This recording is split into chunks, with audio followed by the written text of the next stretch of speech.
बाल्टी बड़ी होती है।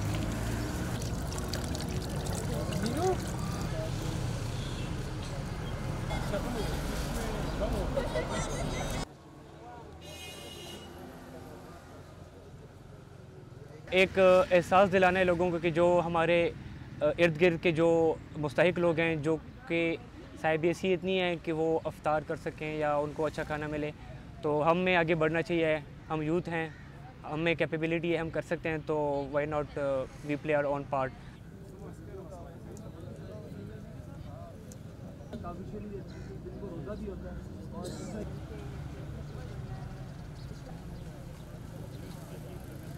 एक्ट ऑफ काइंडनेस का मकसद यही है कि हम लोगों में, अपने माशरे में हमदर्दियाँ बांटें, एक दूसरे का हाथ थामें और एक दूसरे को ज़रूरत के वक्त एक दूसरे के काम आ जाएं।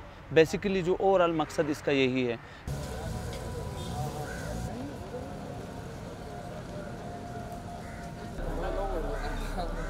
यहीं बैठ जाइए।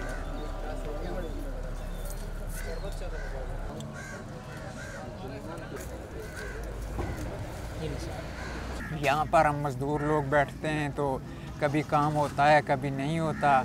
तो जब काम ना हो तो कम से कम जिसके पास ना भी पैसे हों तो उसका निज़ाम चल जाना चाहिए, ये बात है। इस वजह से ये बहुत ही अच्छा इंतज़ाम है।